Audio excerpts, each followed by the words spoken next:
Hello, everyone, and welcome to the Monday night two-point conversion on the Going for Two live network. This is a Monday night football pregame show. We're going to talk about the game featuring the Miami Dolphins and the Los Angeles Rams.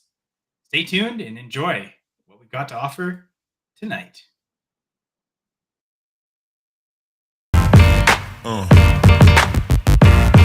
Yeah. Yeah.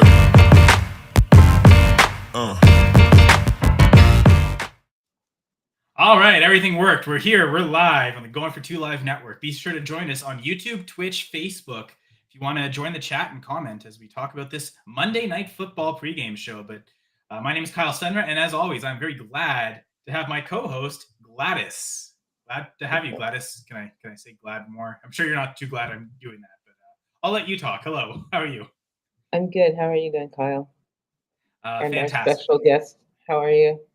Yes, Reggie from the Fantasy Cheat Sheet, also on the Going for Two Live network. Welcome, Reggie. I'm glad to be here. Thanks for having me. Ready to get my cherry busted. This is the first time I've never met you before, have I? I don't think so. I've been seeing your work on Facebook, though, for a while now. Oh, thanks. It's nice to see you. Jamie's in the chat, properly pronouncing all our names. What's up, ladies? Jamie. Maybe like facial hair.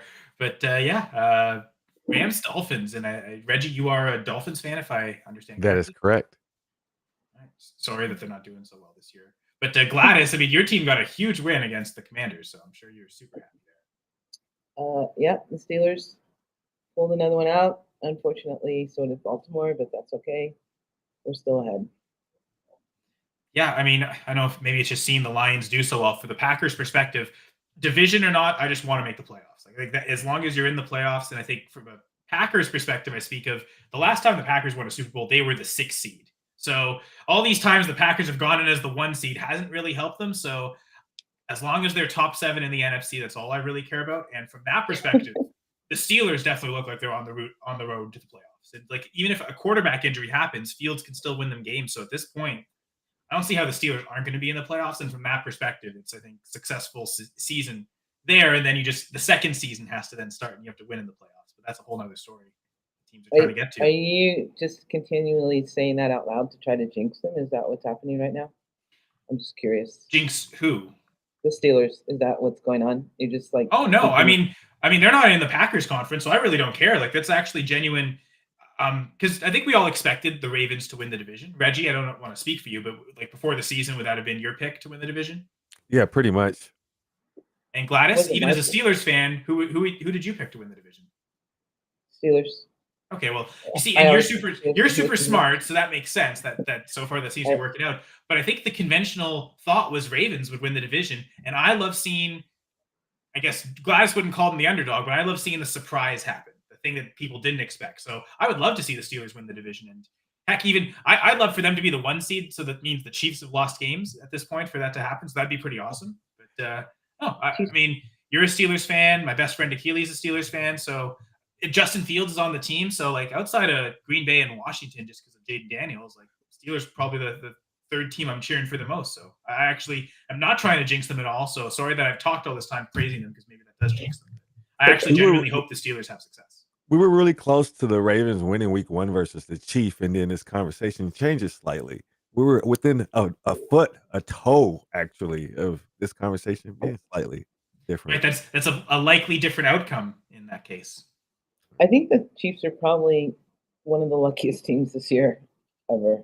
Like, I'm sure most of the teams that win most of their games are the luckiest teams, and the teams that win the fewest amount of games. Not really. Some teams are winning on just pure talent, and the Chiefs are winning on a lot of luck. Like, there are 3 games that they legitimately could have lost if the other team they were playing just did their job. I mean, you could say the same thing about the Texans, though. I mean, they've got losses too, so we've seen what happens when they lose. But like they've also won a ton of. I mean, the Packers almost lost to the Jaguars, and then so did the Vikings actually. So that's kind of hilarious that the Jags are playing the NFC North really tough. But like some of these teams have just kind of crept out lucky wins too. So I agree with you that the Chiefs had, but they're also I don't think the only lucky team this year. The Chiefs play well in the sense of controlling their emotions when at the right times. They've been there, they've done that. You can show when experience is, especially mostly in basketball, and the playoffs come. Teams that's been in the playoffs over and Yeah. over and over. You can see a difference just in physicality and most importantly, just how calm and collected they are is when they really need to make a play. Yeah, I mean, you can tell the teams that have been there before. You can definitely tell the teams that, you know. Although the only anomaly to that would be like the Washington this year, like the Commanders. But I mean, they have coaches that have been there before. So Dan Quinn is, I think, probably legitimately vaulted himself to Coach of the Year talk. But yeah, In some of these instances, go being ahead. I'm sorry. the teams themselves are so hungry to beat the Chiefs because they're the Chiefs, they become their biggest enemies. They get out Oh, of like playing within, their scheme because like they come so close to beating the giant. yeah. They get a dose of that adrenaline and be like, "Oh, you're about to do it. We're about to do it." Nope. And nope. And psych. We're just joking on that. Yeah, I mean, like the Broncos have always played them tough. So I actually had the Broncos with points yesterday. But I mean, what the Tampa Bay game? I was just so sure they were going to lose that game. So sure. And then, nope. Overtime, Patrick Mahomes wins the toss. Like, life. Ugh. But anyway, I just want to shout out people in the chat. So we've got Razor Sharp Picks, aka Cash It, here. Thank you for joining us, Jamie, as always, and Albert saying hello.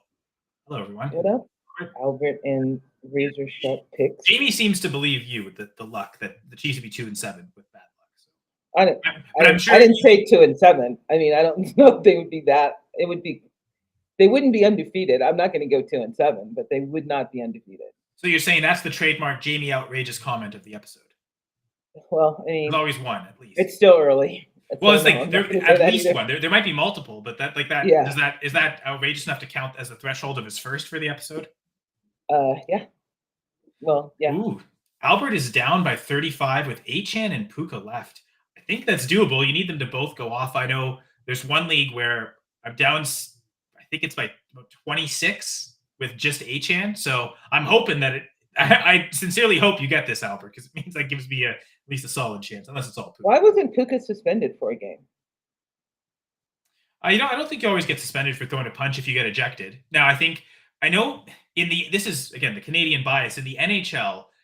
When you get ejected can matter. If you do it at the very end of the game, they might suspend you for the next game. But I think because it happened so early, they consider that the punishment, and then they don't suspend further. Now, I think if he does it multiple times, that might incur, like if this happens again, that might incur a suspension when it happens. I think for the first time, the fact that he missed essentially most of the game, they consider that the punishment due for the crime, is supposedly. I agree with you. I think that's how they do it. Okay. I was curious. I mean, I don't want him suspended. I was just curious why he didn't get suspended. What is it? So 93 to 119 is what I'm down. So I guess that's 19 plus another 7. So yeah, 26 points I need from Achan in half PPR. So let's go get those touchdowns. Go through all the Chiefs games. They would be 2-7 without luck. So Jamie's sticking with it. He's not just saying stuff to say stuff. He truly believes this. So that's okay. But yeah, is that a lot of things. So Gladys, is that like just ragging on the Chiefs? Is that your topic that you want to talk about today before we get to the picks? Or I'm sorry. What is happening?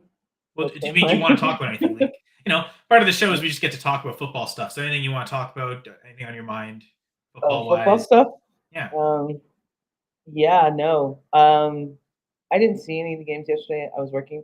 But I do want to say that Thursday night game was ridiculous. I'm against someone who had both Chase and Burrows. Came out of Thursday with 90 points. Friggin' ridiculous. And they lost, which made me sad again because I needed them to beat Baltimore, put Baltimore a little bit behind. Bryce Young, yay. I love Bryce Young. He's 2-0 since he came back, baby. 2-0. Although it probably wasn't plan for the Carolina Panthers. They probably wanted him to lose those games, so they had that pick. But I mean, not necessarily. If he wins enough games to make them not pick a quarterback, I think they view that as a bonus that they didn't totally waste a pick, and they'll be in a range where they can either add an offensive lineman, an impact defensive player, or a wide receiver.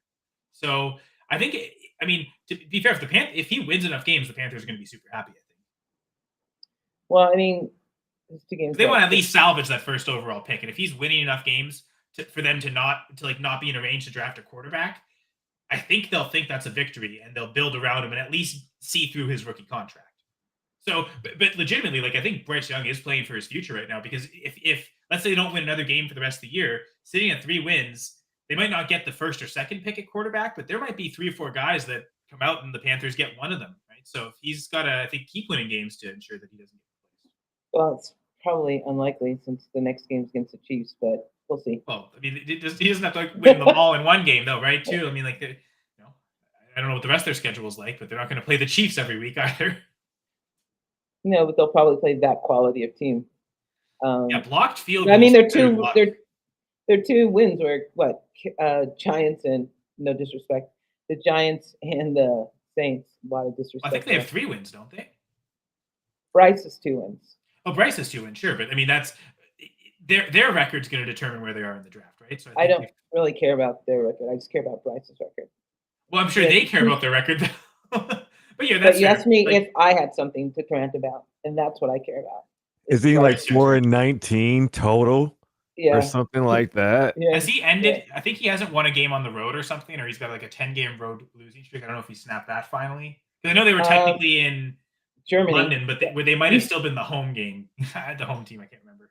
I think they were in Germany, and I think that kind of counts as a road game, like technically.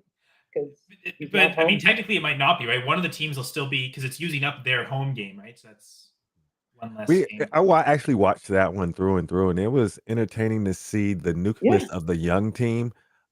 Sad to see Miles Sanders go down with that injury, but maybe I don't know any word if Brooks was a healthy inactive or just a roster thing. We're just going to let him sit this one out. Did he travel with the team? That was strange. Last minute, I thought Jonathan Brooks was going to get some run, and to see that performance by Chuba Hubbard, if you actually was able to see that game, he was him internationally. He just kept grinding. It was a nice scare. I mean, a little scare, nothing nice about it, where he lost a fumble. And I think him letting go of the ball actually allowed him to position himself to protect himself a little better. Came back in the game a couple of plays later, a complete dog, and continued to produce in that game. Shout out to Chuba Hubbard in this season he was putting together in the renaissance of these running backs. And he's not old by any means, but a lot of people have written him off. Well, didn't he just get an extension too, right? Yeah, they just extended him. This was the final year of his rookie contract, so that jump. That second contract's always that big long-term future security for a running back, and so he was able to see the Jalen Coker get some targets. Didn't produce on all of them, but JT Sanders scored a touchdown. Bryce Young. You got to see them play, and it wasn't the best performance, but he got a win. He got it ruggedly and made some nice throws. He did make some nice throws. He had some pretty on-spot throws in that game. Like everyone was like dogging it because we're sending like our worst teams to Germany and whatnot. But I thought it was a really entertaining game, actually. I mean, those teams they're desperate for wins. Like if they have any aspiration to even like be in a playoff race, they have to just stop losing, right? So when you get bad teams like that this point of the season, before it's like too late and they're eliminated, this is where you can still get like that desperation, almost a playoff. Like these are as close to playoff games as these teams are going to get, right? Like especially like 2 NFC teams, like they'd be in that wild card race in theory if they could both climb their way back into it. But at this point, only one of them would be. So this would be a game almost like an elimination game. So is it time for Daniel Jones to go have a seat? Is it Drew Lock time? Because a lot of those his throws, easy throws, were just off. He looked at stiff. I don't know what's going on there. I think at points in the offseason, you could argue there were 3 better quarterbacks on the Giants roster than Daniel Jones. So I don't watch that much Giants game. Sorry, Dan. And Dan, I always shimmer. Thank you very much. But it's also the incense. But I heard one of the announcers, and I don't think it was this game. I think it was the Pittsburgh game, say that Jones major problem is that he waits for receivers to open, and you could see that in this game in Sunday that he was waiting for receivers to legitimately be open instead of throwing them open or anticipating them to be open. And it's just, I don't, I mean, I don't know if that's something you can correct or not, but I mean, it is. We've seen quarterbacks adjust and become that. Like Dak Prescott early in his career was very much like that's why he and Des Bryant didn't really click. Like Des Bryant's better seasons were with Romo. Dak was more, I'm going to throw to the tight end. Like we've seen Dak just throw a ton to his tight end, and that still continues. But then like Cole Beasley got really a ton of targets. Then you got better receivers like Michael Gallup, Amari Cooper, and those were the guys where with Cooper especially, that's what really changed Dak to kind of become the quarterback he is now. I love talking about Jaden Daniels so much. We've seen Jaden Daniels become that already, like halfway through his rookie season. That week 3 Bengals game we had here on Monday night, there was a throw in that game where he waited too long for McLaurin to get open. And he got open, he saw it, but by the time he went to throw it, I think it was Trey Hendrickson came in and hit him. And so the pass didn't get to McLaurin. And Daniels, I think that it clicked for him that he can't wait too long. He has to just trust his instinct. And now recent games, we've seen Daniels throw a ton of anticipatory throws. So it's definitely something that can get corrected. And to your point, Gladys, like for Daniel Jones to be this long in his career and it not be, like that's a major indictment. And then to Reggie's point, maybe he does need to sit down because maybe he really isn't that franchise guy. Well, I think we've also established too that oh my, that Missy, we've established Missy's here and wants to join the show. She doesn't want to join the show. She just wants to rip someone's face off. Like Daniel Jones, perhaps. No. Yeah, maybe. She doesn't care. She's not particular. That coaching has a lot to do with development of a quarterback too. I mean, not that Daniel Jones has had bad coaches. He had that one good year at Dable. But, I mean, which brings me to Shane Waldron and Matt and how they are killing Caleb Williams, which is making me very sad. Because they've already, I just don't understand an organization that allows, they've seen Justin Fields make a step without them. So they know that they have to know that it's their coaching. It's their coaching. Caleb Williams is not a bad quarterback. He's not, and that offense shouldn't be as bad as they were this week. Like, they looked so bad, and they were home, and their home and away splits, they're genuinely better at home, like so much better at home. And it was just bad. It was just a bad product on the field. They're ruining Caleb Williams. DJ Moore needs to like be not suspended, but the team needs to reprimand him or do something with him so he quits pouting like a little bitch. And I bet he goes wherever Justin Fields goes next year because he's like, okay, at least that quarterback things worked with. I mean, I'm serious. Like he might like if he finally gets to free agency and he can choose his own quarterback, he might really want that, right? Because they just paid him. They just gave him a lot of money this year to pout and walk off the field. That's what they paid him for. Well, we've seen and I don't we've seen the Steelers and Bears make a wide receiver trade before for a drama-filled receiver. Now it was the other way, trading Claypool away, but yeah. And thank you, Nathan. The NR Hour show. Great. That's true. Show. Happy Veterans Day. I totally forgot to say that. Well, and which is why I'm wearing the coquelicot. Yeah, you are. Nice. Well, yeah. So, yeah, it's. I don't think Mike Tomlin wants DJ Moore. Why? I don't know. I mean, well, Justin Fields might not be on the Steelers next year either. Like he might kind of request a trade to wherever Fields signs with, or even a better quarterback if he wants.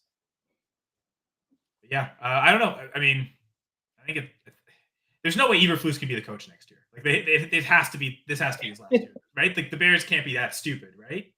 Right? What's his contract? How much longer are they paying him? No, actually, I don't really look at coaching contracts. They always just get fired anyway. Yeah, don't they still have to pay coaches if they fire them? Oh, I mean, yeah, but yeah, for sure. Yeah, and I mean, to be fair, that might be why he hasn't been fired up to this point. Yeah, that's what I think. There's going to be a large free agent quarterback market. Is there enough teams that need quarterbacks? coming up this season. Wait. So I think sorry, just looking at this, it looks like Eberflus has 2 more seasons after this on his contract. So they'll fire him and pay him to sit up on his butt for 2 years. That's nice. I hate it when people fail upwards. That just like it's so disturbing that people fail upwards. It's a bad thing that we do. Wait, Reggie, who are the teams that you think are gonna be in the quarterback market? I know the players per se. I'm not sure about the teams. We have the Titans, we have the Giants. Right. Just off the top of my head, maybe the Seahawks. That's 3. I would have to think about it. Are we already giving up on Anthony Richardson and saying the Colts? No. I was saying Seattle, but Seattle. Well, I'm wondering, like, do the Colts count, or is it too early to panic on Richardson? I think it's way too early. I think the change from Anthony Richardson wasn't a coach's decision. I think it was a whatever the drunk owner's name is decision. Irsay. Thank you. Irsay's decision to Raiders, Browns. Oh, Raiders, yeah. Browns. You don't think Browns would pick Jameson if they? Well, he's going to be on the market, right? Because there's Darnold, there's Browning, there's Winston, there's Fields, Mac Jones, all the guys that got 1-year deals that may get an opportunity. Technically. Zach Wilson, technically. I'm missing somebody. Stidham, I think, is open. They'll probably be number 2s, but there'll be quarterbacks changing teams depending on who I've got the opportunity to. Are the Jets looking for a new quarterback? Possibly. A backup at least. I mean, Tyrod seems fine as a backup, right? Like, I think are they looking to move on from Aaron Rodgers already and end the Aaron Rodgers era? Let's say 5 teams are looking for quarterbacks. And there's probably 5 or 6 guys that's going to be looking for homes, regardless of the draft, which maybe gives us 3, none of which that are starting material. So it's crazy. It's going to be interesting. The Steelers are definitely going to be a team looking for a quarterback because both their current quarterbacks are on 1-year contracts. So Gladys, at this point, if you were to read on what do you think the Steelers are going to do, are they keeping either of their 2 options right now, or do you think they're looking outward for a different quarterback? I think they're keeping both options, actually. I think they're keeping both options. I don't see Fields going anywhere. I don't see Wilson going anywhere. I mean, I think the market would be bigger for Fields than for Wilson, quite honestly, regardless of what happens this year. But I don't see the Steelers getting rid of either one of them. Oh, I could see the Steelers certainly wanting to, but I mean, is that what they both want, right? Like, I feel like if they bring them both back again, Wilson's going to be the starter, right? So I can see Wilson, if he really likes being with the Steelers, if he'll want to stay. Does Fields want to do that, or does Fields want to go somewhere where he can start right away? That's the only hesitation to think maybe that doesn't happen. But maybe he likes it so much with Mike Tomlin there that he wants to, even if he's not starting. I don't think that's feasible. If somebody's willing to pay him, he's coming off his rookie contract. So I'm assuming Fields would want to get paid. And Russell Wilson is being paid by Denver right now, pretty practically much. So he'll probably be more comfortable with a team-friendly deal. But having both of them return back to Pittsburgh doesn't seem likely. Would be the best of both worlds for probably both quarterbacks and organization. Just doesn't seem likely. Yeah, the money. Well, I think that Fields has had both ends of the spectrums from quarterback in his like young career. Coaching, for sure. Yeah, so he understand. I would hope that he would understand that just taking the money isn't really going to further his career. You know what I mean? Like if he decides to go to a place that has another Eberflus, for example, it's not going to help. So there's going to be a Venn diagram of like teams willing to pay him and good coaches, right? There's going to be a middle ground, or maybe there's 1 or 2 teams that he can choose from. But yeah, like he might be really selective on that. I think he should be. I mean, and I honestly think that one of these OCs is going to get that Chicago job, and I hope it's one of the good OCs. Ben Johnson or Slowick, and one of these guys that we talked about the last couple of years. Yeah, guys were surprised didn't get jobs last year. Eric Bieniemy, is he still in that conversation? Who? Eric Bieniemy. Where is he now? I Is think he he went to coaching? college. I think he was either a head coach or an OC in college. Huh. That seems like that's where he can get better traction. It seems. Uh, That seems where he's more likely to become a head coach than it is in the NFL. So I think he's maybe committed to, I'm going to stick with the NCAA with the new NIL. I'm going to, instead of some of these coaches running away from it, I'll embrace it, and then that'll give me an entrance to be a head coach, and maybe that's how he gets to be an NFL head coach eventually, is by being a head coach in college. Maybe that's the route he has to go to. There's only so much he can do as an OC. It seems like all the success he's had as offensive coordinator, and he hasn't gotten the head coach traction. So instead of continuing to go that way, he's maybe thinking, that's not the route that gets me to an NFL head coach job. College is the way. Be an OC in college, get to be a head coach in college, and then go to the NFL. Maybe. I mean, that might still not work, but like that, I can understand why he's trying something different as opposed to what clearly hasn't worked so far. You just gave me an idea. I know who I want in the Raiders. Brian Flores. Can he go to the Raiders? That'd be a great, I think, fit for that organization. Brian Flores and Justin Fields together? As a head coach. As a head coach. Even if it was just that, I think that'd be a great pill for that organization. Somebody of that stature, of that somebody to hold them accountable and get. Do you think they're going to get rid of Pierce after 1 year? I don't know if they will, but I would love Flores to get another head coaching job. I think he deserves another head coaching job. I would love Flores to get another head coaching job too. I don't know that I want it to be at the expense of Antonio Pierce, though. There are so few African American male head coaches in the NFL right now that I don't want to sacrifice one for another. You know what I mean? Like that just the Raiders could just clean house anyway this year, and it's right. He's being sacrificed anyway. The whole staff was just let go, and just on the offensive side, right? They didn't touch the defensive side. It was just the whole offensive side. Yeah, I mean, and that's the thing. Maybe this year they completely start over again. Like we're drafting a new quarterback, new head coach. We're starting from scratch next year. I could definitely see that scenario happening. I don't know that it's fair to Pierce because you haven't given him a quarterback. Like, it feels like he deserves a legit shot with a quarterback, but the Raiders might not be like, they might always make the fair moves, right? Like they're retreading Josh McDaniels over keeping Rich Bisaccia. So it doesn't seem fair, but that's maybe why it seems like a move the Raiders might make. Unfortunately, I hope I'm wrong. I could see the Raiders, if they get rid of Pierce, I could see them staying in house and elevating Scott Turner head coach as long as Norv Turner stays. That's why he's there. I know, right? Norv Turner, offensive coordinator. To do like what the Titans are doing with father and son coaching, with the son being the head coach. But that's working out so well for them.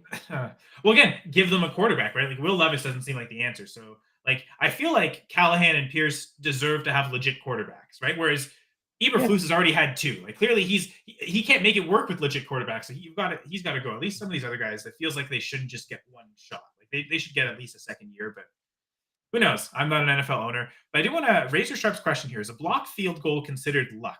And Jamie's argument on why it's luck is only 2% of field goals are blocked. So because it's a rare occurrence, does it make it lucky?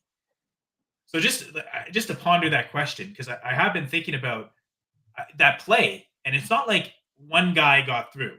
It seemed like 4 or 5 guys got through to block it. And so is that luck, or is that just like special teams incompetence by the Broncos, or just special teams excellence by the Chiefs?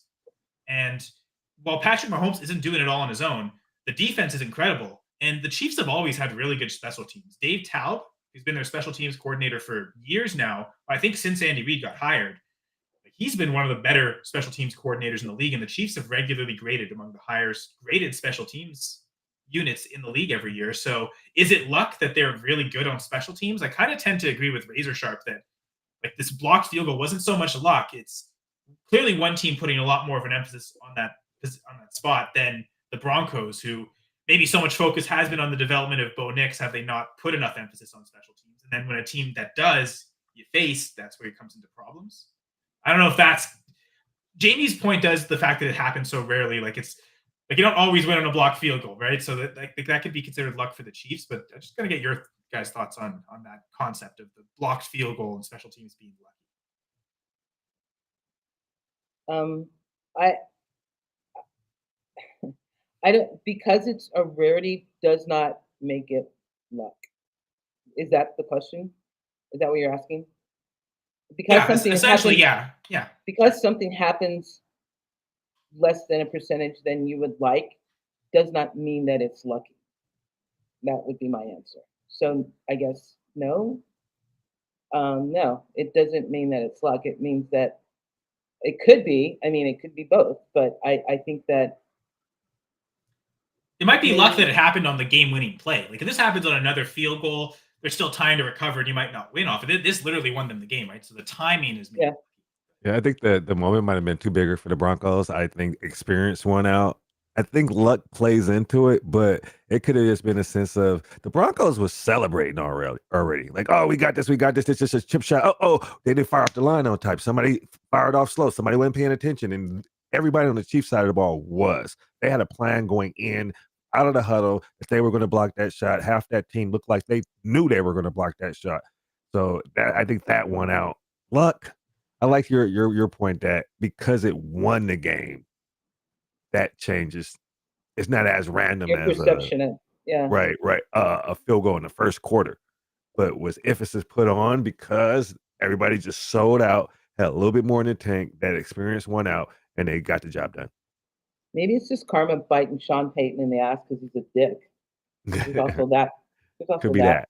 Yeah, And I love Jamie's argument using numbers. You can always sell me on an argument if you got numbers in it, and saying like, okay, if anything that's less than 10% happening, it's so random that it should be considered luck. So I get that that's where Jamie's argument's going with. He's going with the numbers and saying why it's lucky. So it's valid.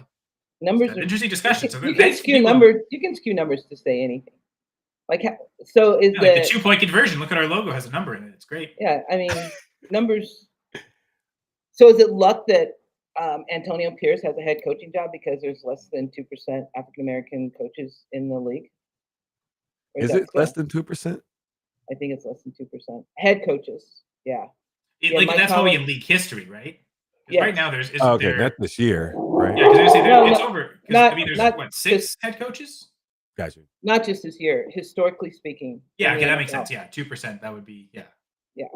Like I say, it's got to be like 30% this year or close to that. Right. Like, wait a minute. 6 or 7. Anyway, yeah, no, for sure. Right. I mean, yeah, that's, and I mean, I think we all agree Antonio Pierce has earned that spot. Like he's earned the head coaching job. Hopefully his performance from here on out. Hopefully the Raiders can show that they're still playing for him and he hasn't lost that locker room. Yeah. Because if he loses the locker room, that's maybe a reason why they decide to move on from him, right? Like he's got to kind of maintain that and then make that argument that, okay, give me a quarterback that's not Gardner Minshew and I think he deserves that. But again, as we've seen, it's not always, maybe that's the lucky factor, right? Like, is that he gets what he deserves. And like, just because you get the job doesn't mean they're going to let you keep the job through your whole contract, right? And like, that's maybe where the luck factor enters in is ownership going to believe in him enough to let him actually coach with a good quarterback? Because I think we all agree he deserves that, but just because he deserves it doesn't mean. I want to know, was it his hiring to get Luke Getsy? Was it his hire? I mean, it feels like his third choice, wasn't it? It's the thing. It wasn't the guy they wanted, but it wasn't. It's what they ended up with. It feels like you still could have done better. Like he should have been your 5th choice instead of your 3rd choice, right? Like so, like he's almost like league worst offense coordinator. And that's kind of a problem, but it seems like that maybe that's what they were stuck with. And I don't know, is that going to be held against Pierce? Like you couldn't attract a better offensive coordinator than Getsy, and their ownership's going to almost put that on Pierce again, fairly or unfairly. So, but you have to take the yin and the yang. It's the Raiders. Who can I get to come to the Raiders with Gardner Minshew in this cast? And I mean, that's an ownership group that apparently has less money than a lot of the other ones. So they're also maybe not paying that offensive coordinator as much as others. So like, yeah, that probably shouldn't be used against Pierce. But again, I wonder if ownership sells it that way because they're the ones in charge and they can do whatever they want, right? So it's more things that they can use to not bring him back, even though I think we'd all agree all of that does seem pretty unfair to put that on Pierce. The Dan's comment here, Fields needs to wait and see what coaches land. And I think that's the key, right? You were saying, Reggie, and so were you, Gladys, like, that's the argument for why he doesn't leave Pittsburgh because Tomlin's going to be there. But yeah, see where the coaches and follow suit and see might be able to take a backup role, but at least a free agent. He knows where he might get a shot, and also like maybe still get better money than what a rookie contract has been. As much as a 1st round pick is pretty good money. Right. Get a no fifth-year mystery option. deals to go be the backup to Anthony Richardson and the Colts. You might get a shot there. Will Flacco come back? That may be his play. And maybe they But want that type of, we don't have to change our offense entirely when the backup comes in. Like Fields can run a lot of the stuff we want to run with Richardson. the place everybody want to go is the Commanders now. That's the destination. Go back up Jaden Daniels if that's the role you want to go and take a little bit of lesser contract. But we're talking about, what is it, 30, 40 years, 40 million a year for an average starter, or what that tiers look like. If there's a starting position, that's a lot of money. A lot of chicken. Versus to 12 million a year. That's what I mean. Like, yeah, that's a huge gap. it is a very huge gap. But I mean, I think I was on Jaden Daniels when he came out. I think he's a great quarterback. But would he be as successful if he was not in a Cliff Kingsbury system?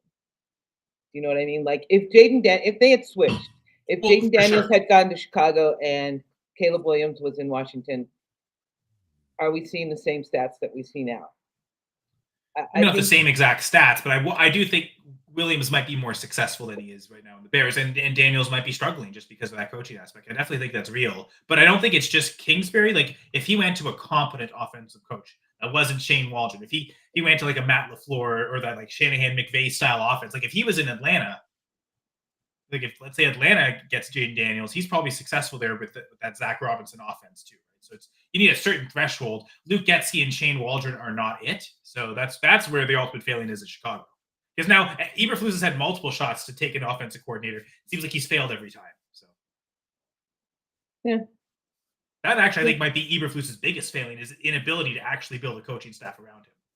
Because he's basically had to like restart over twice. And okay, now you're getting a second chance to hire all new coordinators everywhere, and it seems like he still didn't do a good job. So that seems like that really is on Eberflus. Even though again, the Bears might be one of those organizations that aren't paying their coordinators as well as other teams are. Well, I think the same thing can be said about Raiders too, right? Oh, exactly. That those are two teams where that's maybe where their struggles are coming. That's why it is really ownership down, right? Like where these issues are bigger than, and that might be why they chose Eberflus as the coach, because he was the only one willing to coach for that little of money because no one else would pay him that, right? Like that's why the Bears never land the good coaches, because they're not willing to pay top of the market to get coaches.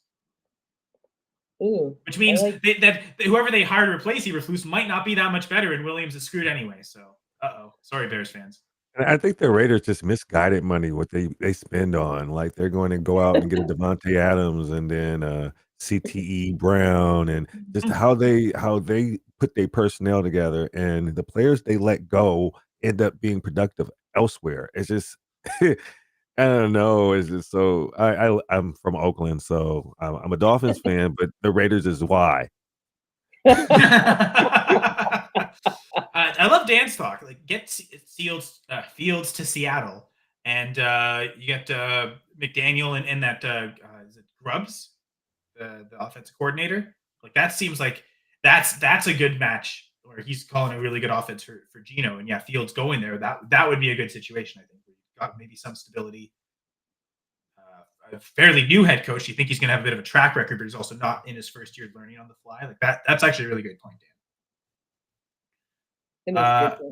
And I know Razor Sharp also was talking about some of the picks for tonight. So maybe we've gone through enough to talk about that. Unless Reggie, there was a topic you would like to discuss before we get to the game.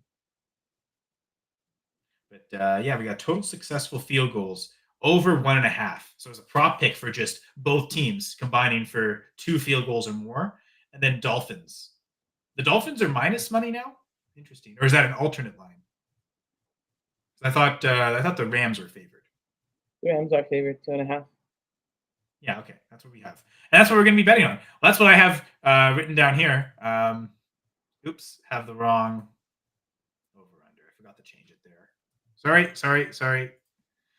There we go. That's what we have written down. Miami Dolphins at the Los Angeles Rams. Rams favored by 2.5 points, and the higher-lower set at 49.5. So who would like to begin on? What should we begin with? Should we go with the spread? Should we go with our player props, the higher-lower?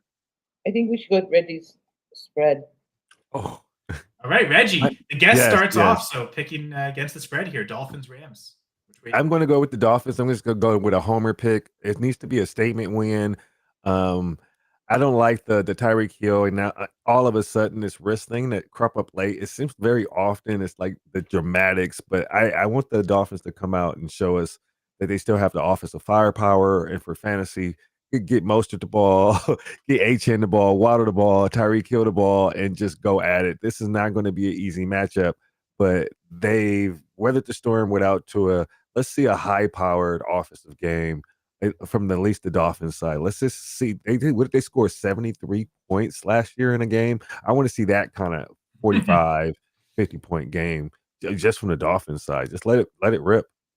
I would say kudos to the Broncos defense, because that was like they were like the worst defense in the NFL, and now like the Broncos defense, I think we consider them one of the better units. So that 1 year turnaround is great. I will say this was really tough for me to pick. I was looking at the numbers and kind of going back and forth. Dan was pretty convicted on his pick, going with the Rams as 2.5-point favorites. Yeah, 2.5-point favorites. Wait, what's Dan's pick? I'm sorry. Dan's going with the Rams. And higher or lower? He took. So Dan and I are going to be the same. We're both taking the Rams and the lower. I know the reason I'm taking the Rams. It was pretty close, but I was looking, and the Rams this year have won four games by 3 points or more, and in the other 4 games they've played, they failed to do that. So they're basically at 50% on the spread. The Dolphins, they have only three.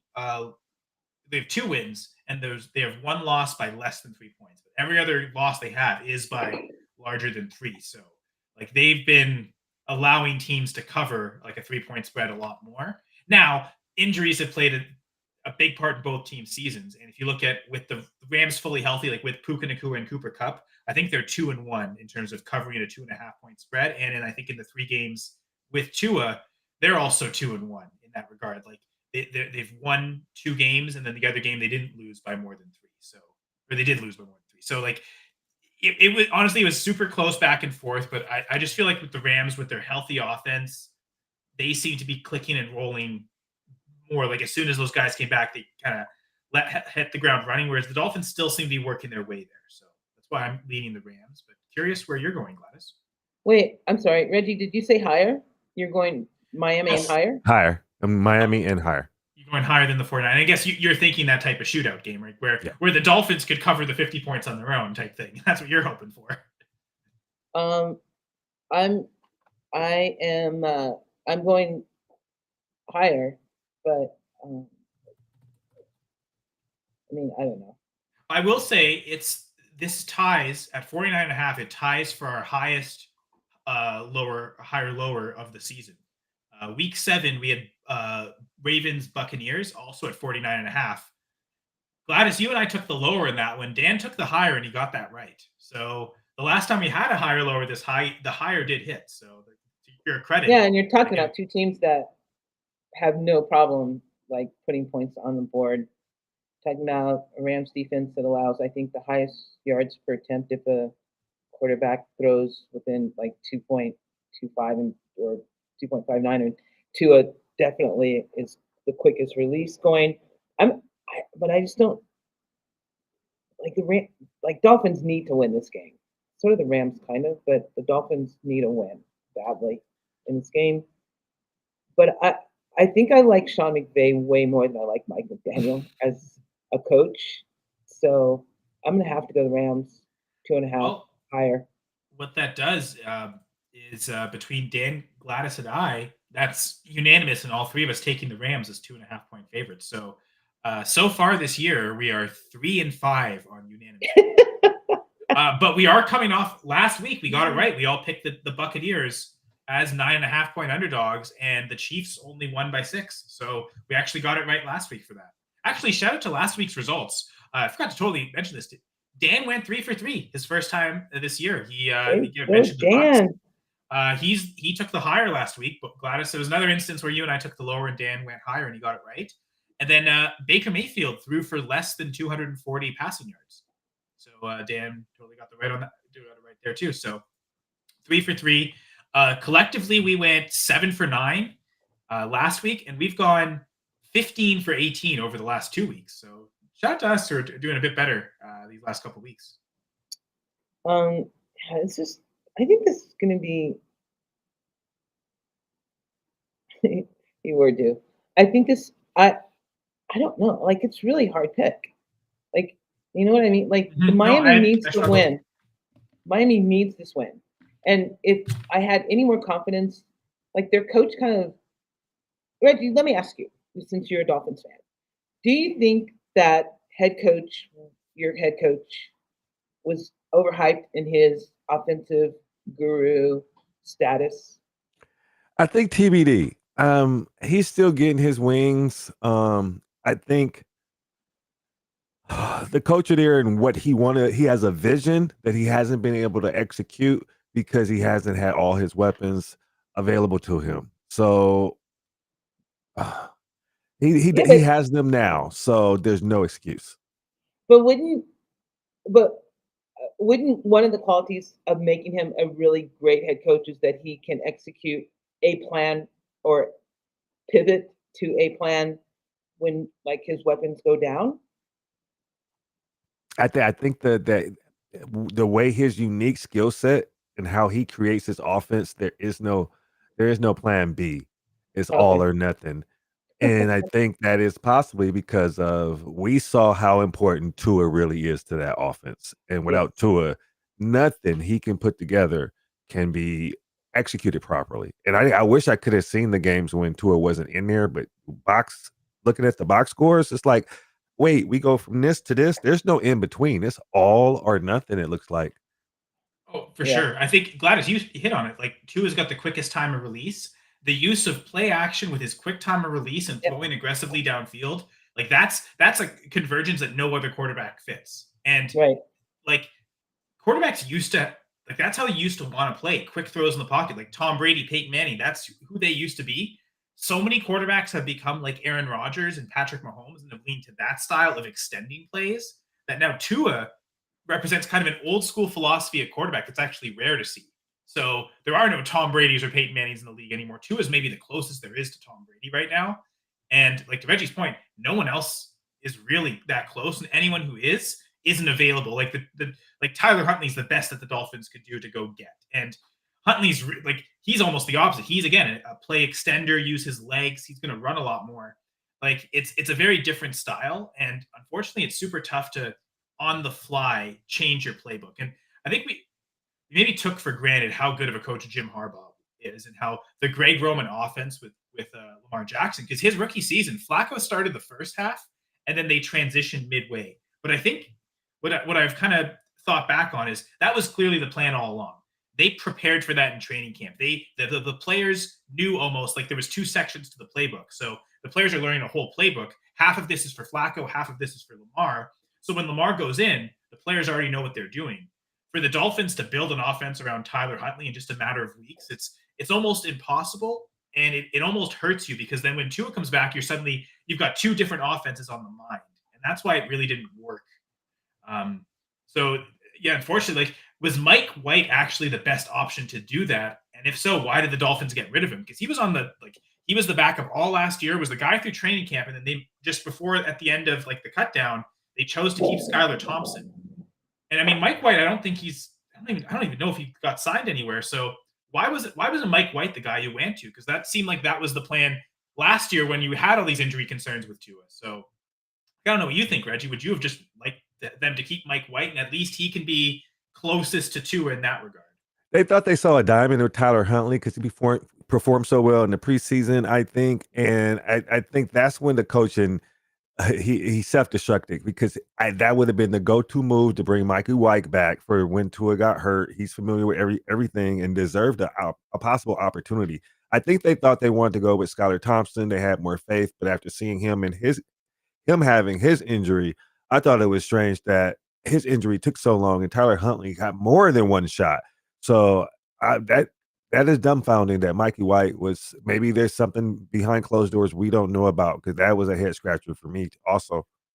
I'm shocked All they right, cut this him in could the have been first the place. Like, players. The players could have been like, "Hey, go get us Tyler Huntley. Go get us Tyler Huntley." I don't know how that works. yeah, maybe. I mean, I thought they got Huntley after Tua got hurt, though. Yeah, If they I'm not did. mistaken.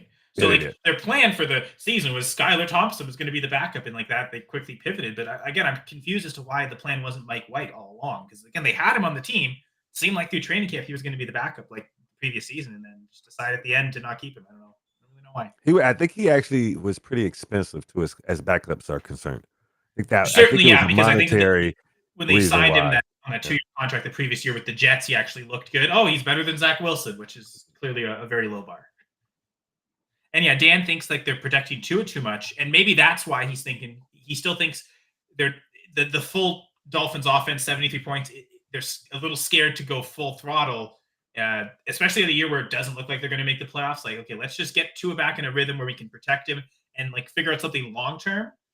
But in the short term, it doesn't feel like, I don't know. Like Gladys, I know you're saying like the Dolphins need this win badly.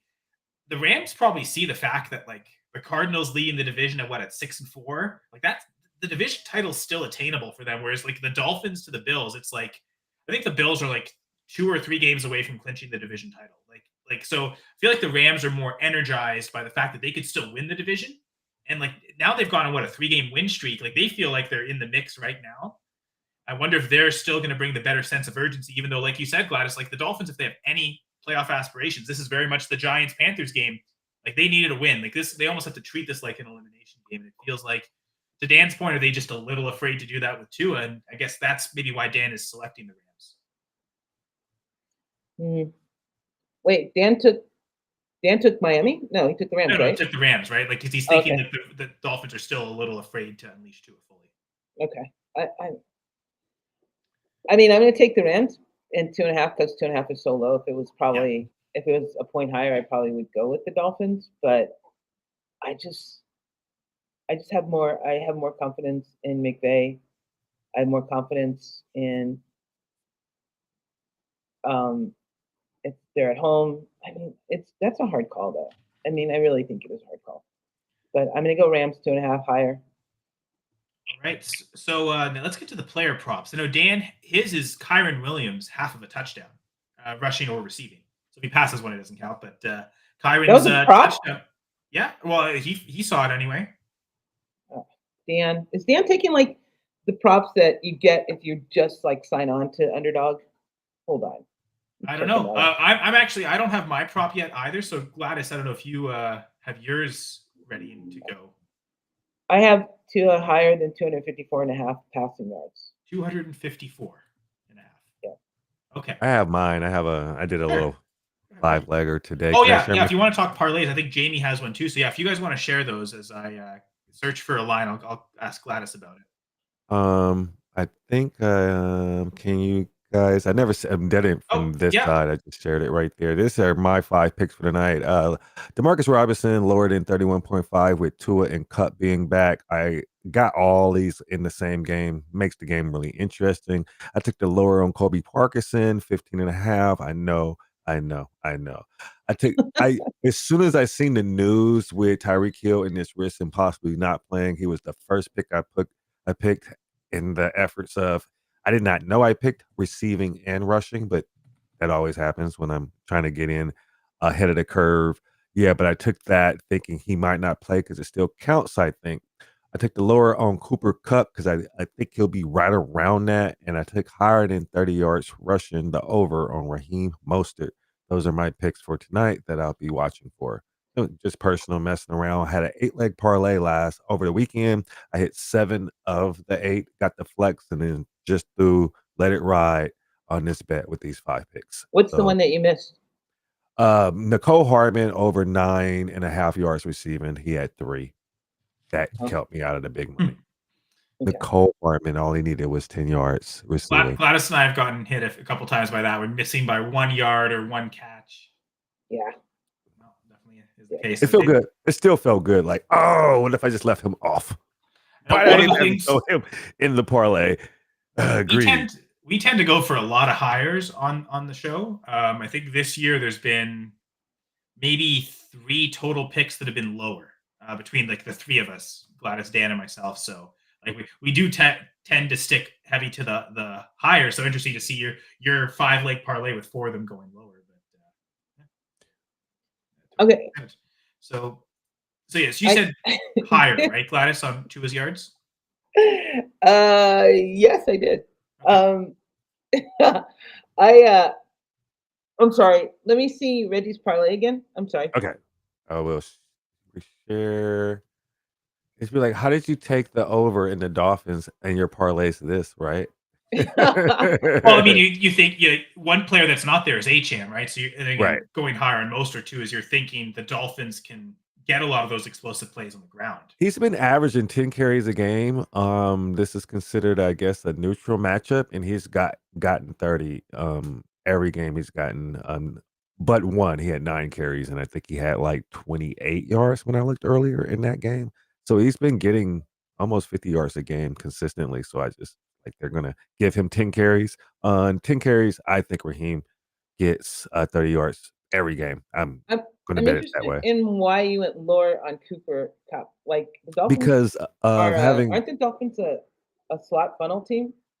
well, the overall defense I thought I think Puka getting kicked out, he'll be the offensive target most, and I expect Cooper Kupp to get about 60 yards. So I'm cutting it close, but it's also closer to his average other than last week when Cooper went out. I think he got 114. But I think that's pretty much his floor, and I'm hoping for just a floor game out of Cooper. Okay. Just curious. Thank you. Yep. Thanks. And then, I mean, with the Tyreek Hill thing, with him dealing with injuries, he's probably not going to get that many rush attempts, or maybe none at all. So he has to do it all on receiving. Like they might not risk him on some end arounds like they normally would if he's dealing with an injury. I'm really hoping Squeaky Wheel gets the oil in a Jalen Waddle game. We haven't had a Jalen Waddle game all year. Yeah. And the fan in me wants to see it. I need to see it. The community needs to see. I mean, I'm starting Demarcus Robinson in a lot of leagues, but it could also. Jamie's here. Yes, Jamie, to answer your question, you can join us. But yeah, I do wonder if it doesn't matter. Jamie's going to talk about his parlays. That's all that matters. Hey, Jamie, how are you doing? Welcome to the show. Hey, what's up, guys? Yeah, Reggie, I don't mind your parlay. I kind of like it. I put about 5 or 6 parlays together, so I don't know which ones you would really want me to talk about. Do you have one parlay that you feel strongest about? Well, my first one I put in, so I got Kyron. It's a 5-leg at plus 405, and I got a boost plus 608. So I got Kyron 80 plus yards, and I took Cooper Kupp 50 plus yards because I think Reggie's right. Like 60 yards seems like something I can see him get. So I took the 50 plus. Alternate for the over. You mentioned this on the screen, right? The 61.5 under and 39.5 over, that one? Yeah, but when I took it, it was actually a lower one. It was 60 or 36.5 over, but they raised it to 39. So because people like you are abusing it too much, probably. Good job, Jamie. Way to alternate the lines, and then an alternate Rams plus 7.5. And the only way that this makes it worth it is again by putting it all in a part. That's what my next one. I do have it at 7.5, just in case the Dolphins do come up victorious. You don't think the Dolphins will win by more than 7? Like, yeah, exactly. Win by a touchdown at most, kind of thing. Now here's what kind of blew it up. Over 104.5 yards for Achane, rushing and receiving. 104.5. Yeah, I guess. Yeah. Big game. So I'll love that. If that happens and he gets touchdowns, then yeah, this 35-point deficit, 26-point for me deficit can be erased with Achane. So hopefully you're right, Jamie. He get like 50 or 60 yards rushing, maybe 40 yards receiving, or vice versa. And I feel good about that one. So now I guess my player prop, I'm going to go with a Canadian player. Gladys, I couldn't really find lines on either of them. So if you could help me out here. The same guy from a couple weeks ago, and I didn't take him in the Dolphins game we had, Javon Holland. I think he's active tonight. So if he has any prop lines, I'd be curious to see what they're at, because I think he was such a late game time decision. I couldn't find anything for him. But Javon Holland, Dolphins safety. Curious what his lines are at. And Jamie, I guess if you could help me out, Michael Hocht. He's a defensive line in Hoecht. I've got a few stats on him. I'm curious if he has any tackle or sack props available, because I definitely want to represent the Canadians well. And there's a couple Canadian players playing. Actually, the Rams have like 3, but a couple are offensive linemen, so they're not going to have prop stats. But yeah, Javon Holland, Michael Hocht, couple of Canadians playing tonight's game, so I definitely gotta pick one of them because not going Holland last time, I would have had it on his assisted tackles line that we talked about, Gladys, and you were trying to convince me to go for it. And I should have listened to you because I didn't. I went with some Achan line and he failed to hit it, so thanks to Achan. Probably receiving yards for a running back. I did that a lot this year. Yeah, no, I'm not seeing any of those players. No tackles. Right. Nope, nothing. Nothing from Javon Holland this time? No, nothing. Not even under assist. I have Michael Hoach for half a sack, higher or lower. Well, half the games he's played this year, he's had half a sack. So I'll take that. Michael Hoach, half a sack. They don't have any. Underdog doesn't have anything for Javon this week. I think it was such a late game, like this game time decision that they didn't put anything on. So yeah, I was afraid of that. So yeah, Michael Hoach, he's had 4 games this year with 2 games with half a sack, 2 games with a full sack, and of course 4 games without a sack. So it's right in the middle. So it's 50-50 shot. I'll take it on the Canadian, and knowing that the Dolphins O-line isn't great, but again, we talk about how Tua gets the ball out so quickly, so it's probably not going to hit. But I'll go down swinging with the Canadian. It's done me right so far this year. The couple of times I've gone with the Canadian, it's actually worked. Right. It didn't work. It didn't work the one time I ran away from it and should have gone for it. So yeah, Michael Hoach, half a sack higher. He didn't have any tackle lines, did he, Gladys? No, they just had the sack. Yeah, just right. the sack. I'll take it. With the wrist issue for Tyreek Hill having a wrist issue, I did take a bet for Devin Achan getting 2+ touchdowns at plus 550. So I put a couple bucks on that. Get like $13 back. There we go. That's definitely going to help make up this 35-point deficit for Albert. So Albert and I are both hoping that really happens, Jamie. Nice. And I did. And Jamie does well. Like you did so good last Monday night, right? So it's a good track if Jamie's making and his Thursday. picks. I like it. Thursday too. Yeah, there we go. Jamie's killing on the prime times. Prime time, big game James for the prime time games. No, I also do like Tua. I like Tua over 225 passing. I think he could actually hit like 300, close to 300 this game. Gladys got him at 254.5. So you clearly. Yeah, I love that. Dan's going with Kyron Williams touchdown prop, which I'm sure you hate because you think. I put that in my parlays. I know. Yeah. No Blake Corum vulturing as much as that would make. I almost did a Blake Corum touchdown, but it was only like 550, so I was like, it's not even worth it. Yeah, that's true. Goal line guide. I wonder what that says for this game. 81.5 for the Rams rushing goal line grade, 12 points higher than their passing grade. So yeah, I mean, yeah, this is maybe not the best game, but certainly one of the better games to go with Corum. Just the chance that like Kyron can do this. So I definitely like Dan's prop of taking Kyron. That seems pretty safe. Yeah, because Corum's only been getting like 11% of the snaps. I think like 2 to 3 carries a game on average. Sometimes not even that. Dan's longest rush prop, Jalen Waddle at 7.5 yards. That does look pretty good because he can be that type of explosive back that could break something off. 6 of his 7. Jalen Wright. Yeah, Jalen Wright. Yeah, what did I say? Waddle. Yeah.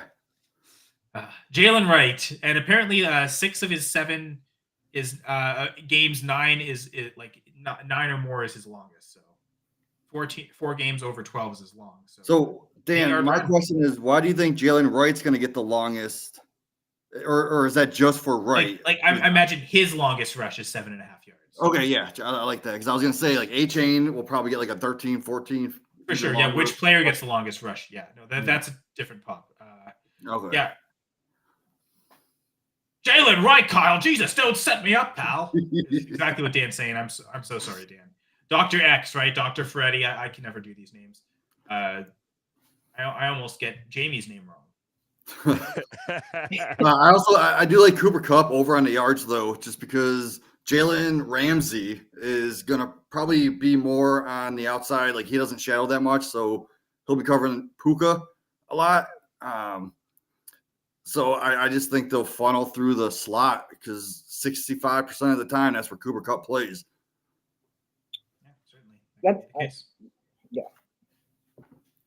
I guess we'll repeat everything we've gone through. So, Reggie is going with the normal. So I know Jamie does all these alternate lines, but Reggie is going with the Dolphins as underdogs. Jamie, what would you take on just the normal 2.5 point spread? Wait, I'm sorry. How many yards are you giving Cooper Kupp, Jamie? 60 plus. But you went under 60, right, Reggie? That was Reggie. Yeah. I went, yep. Okay. 63.5 or 64.5? I went under 65.5. Oh, so if we get 64, yeah. we're golden. We're both got it. Yeah, exactly. The Goldilocks zone. But yeah, Reggie went with the Dolphins as underdogs, taking your team, which definitely can respect. I mean, Gladys took the Steelers when it was her, the Steelers played. Dan took the Giants as well. The Packers play week 16. So if we do a show for week 16, I'm definitely taking the Packers no matter what, no matter how much they're favored by. I assume they'll be favored against the Saints. So totally respect the fact, but I mean, Gladys touched on it too. Like, this is a tough game to decide. And even Dan was saying, like, is this the game that the Dolphins unlock it? Because like the Rams are the team that, like, okay, it's a primetime game. You've had extra time to prepare with it being Monday night. Is this the game the Dolphins really unleash? So certainly could see the argument for going at 2.5 point underdogs. Yeah, if the Dolphins win, I think it has to be through Waddle in the passing game. So Jamie, I took them over 60 plus. Would you, with the 2.5 point spread favoring the Rams, what would you pick? I know you're doing a bunch of alternate lines, but my latest parlay I got at plus 5,000. I actually put the Rams at minus 2.5. Okay, kept their normal line. Okay, so Reggie, the only one going with the Dolphins. So we'll see if your Dolphins faith proves you're right, because Gladys, Dan, and I all going with the Rams, and for the three of us in our contest, we're keeping track of all year. That gives us will be our 9th unanimous pick of the season. So the line just dropped to 0.5 point too. The line just went down to 2. Just exactly 2. All right, so I am a closet Dolphins fan. Ever since I was a kid, I've always liked the Dolphins. I had their starter jacket. I had a Dan Marino all teal jersey. I'm wearing my Dan Marino jersey right now. So I'll root for them. It's just I don't think it's going to happen. And then we were talking about the higher lower at 49.5. Dan and I both went with the lower. Gladys, I know you went higher. I think Reggie, you said higher as well, right? Shootout game, baby. So 27-23. That would be what, 50 points? Yeah, exactly. So okay, that would hit the over. Right. So that's 3 for the over, 2 for the lower. Dude, the Steelers in Washington went 28-27 yesterday. Come on now. Mm-hmm. If they can go 28-27, I'm pretty sure the Rams and because you have less faith in these defenses, right? Because I certainly have faith in like Jim Daniels and the offenses. Yeah, I have way less faith in these defenses. Yeah, that makes sense. And then for player props, Gladys is taking Tua Tagovailoa higher than 254.5 passing yards. I know, Jamie, you even said you think he can get to 300. So yeah. I just took the 225 to be safe in my parlays, but I think he can nail that. Dan's going with Kyren Williams higher than half a receiving or rushing touchdown. I'm taking that again, Dan, low ball, low hanging fruit, baby. It's funny. Well, the last time, and I think you said that in week 7 with J.K. Dobbins, and he did not get the J.K. Dobbins touchdown. That was the game against the Cardinals. So the last time Dan did this, it didn't come true. So let just karma, baby. And then Michael Hochet, a defensive lineman for the Rams. I'm taking the Canadian to get higher than half a sack. Mm-hmm. Okay. All right. And what was Reggie? You took. What was your player prop? The one parlays, right? So if you just parlays. If you had to pick one for a play, of your parlays, was there like a favorite prop that you think that's the most locked in that I had to just like? There was the one you could put in every parlay, or one you felt more confident doing in multiple parlays? I looked, but I've been trying to stay away from the straight prop bet because every now and then I anytime touchdown or half a touchdown, I didn't see any that were appealing. Fair enough. You just didn't like anytime touchdowns. You don't think Kyren and Cooper are going to get? No, I like the Kyren call. Is it half a touchdown? Yeah, but those are always the ones that fail me. I'll be being careful on my Monday night games because I played on Saturday. I played on Thursday, so I'll be like, let's stay away from those tonight in the one game matchups. when all my bets are on one game, I kind of just stay away from the prop bets. I haven't hit a Monday night parlay yet, which is really pissing me off. If I don't hit it tonight, I'm just gonna I don't know, do really. I haven't hit one yet this year. Now I will say, Gladys, while there's maybe been disappointment there, you are 5 for 6 over the last 2 weeks on the show. So yeah, but that's kind of a good. That's single parlay. I know. I'm just saying, like at least on this show, you've got kind of a good streak going. So maybe that's. I'm still winning the contest right now, but you're maybe catching up. At Dividend, Achain over 125 rushing and receiving. Yes. Wait, what is it? Over 125 rushing and receiving for Achain. I took the 104. Is it at 125 already? Yeah. Holy crap! So I'm going to get that at 104. Yeah. I can give 104. Interesting. So Dan saying with Blake Corum, he's got the higher than half a touchdown. The booster is almost 5 times on underdog, 4.95 times. If there's ever a week to hit it, it might be this week against the Dolphins' run defense. He was saying something about they've given up. Miami has given up 10 touchdowns on the ground this year. So, all right, that's the only one that worked. That's the only leg that bothers me.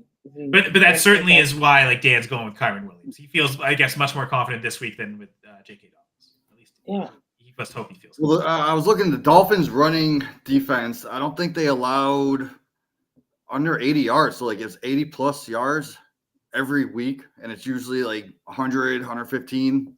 If I remember when I was looking at it. So that's why I did take Kyren over 80 plus. Yeah, going with his yards too in the touchdown. Looking at the goal line guide, inside the 5-yard line, they've allowed 5 touchdowns, and it's a 45% rate. Whereas inside the 5, they've only allowed 2 passing touchdowns, 33% rate. And honestly, I think both of them were last week against Josh Allen. So it's it also takes that level of quarterback to do it. Up to that point, I think they had allowed 0 passing touchdowns inside the 5. So especially close in, it looks like their pass defense is better than their run defense. So again, with the idea of rushing touchdowns coming in play for the Rams, it does seem to make that likely. So Kyle, I'm looking at Michael Hoche. What did you take his tackles? Well, I didn't take his tackles. I couldn't find any. But what are his tackles at? Because I might switch. I'm looking at his tackles. I mean, he had after the bye week, he had 6 tackles, 4 tackles, 2 tackles. But his sacks, he's got 1 sack, half a sack, another half a sack. Yeah, I think he's playing about 50 to 60% of the snaps since his bye week. So if there were tackle props, I might like that better, but we couldn't find any. We just saw the sack. Yeah, DK doesn't have this guy on any of them, but I do like the half a sack and probably 3 tackles. Yeah, I was going to hope to maybe see some tackles there, 2.5. If it was 2.5 combined tackles, I was definitely going to smash that over. But I think he's hit over that in half his games all year, including some games with 5 tackles. So, but if there's nothing except sacks, I'm going to go with the Canadian. I'm representing today. We got 2 Canadians playing, so I definitely had options. Michael Hoche, half a sack. Let's go. Who do we have next week? I think the Texans and Cowboys have Canadian players as well, so I might also be picking a Canadian prop next week on the show. That's the Monday night game next week? Yeah, Texans, Cowboys. Oh God, that blows so bad. I mean, if Dak Prescott wasn't hurt, we'd look at that as a good matchup, but yeah, definitely. No, we would not. Okay, never mind. It sucked. It's the whole time. They should never have done that. It's awful. Yeah. And Cowboys on every weekend, it seemed like. Yeah, and they suck so bad. Well, I mean, they were saying that Jerry Jones left his box halfway through the game yesterday. It wasn't his birthday. So at least he's going to stay for the embarrassing game on his birthday, but not his non-birthday. I mean, it's a little more embarrassing. I know. Week 13, we're definitely going to have Jamie on because the Browns play the Broncos. So, man, that's and we have 2 more Cowboys games next week, and we have them again week 14. So apparently, they love the Cowboys on Monday Night Football. Hopefully, we see some Trey Lance. That's all I'm going to say. At least that might be exciting. I mean, who do you think starting this week for the Cowboys? It can't be Cooper Rush. As bad as he played. I mean, they went to Lance, but then they went back to Rush at the end. Was that okay? Let's give Lance a couple plays just to get his feet wet, knowing we're going to play him next week. Or because they didn't want to get him hurt the last play of the game. I wonder that too, right? And they've made their decision. That's why we're going back to Cooper Rush to finish out this miserable game, and Lance is going to be the guy next week.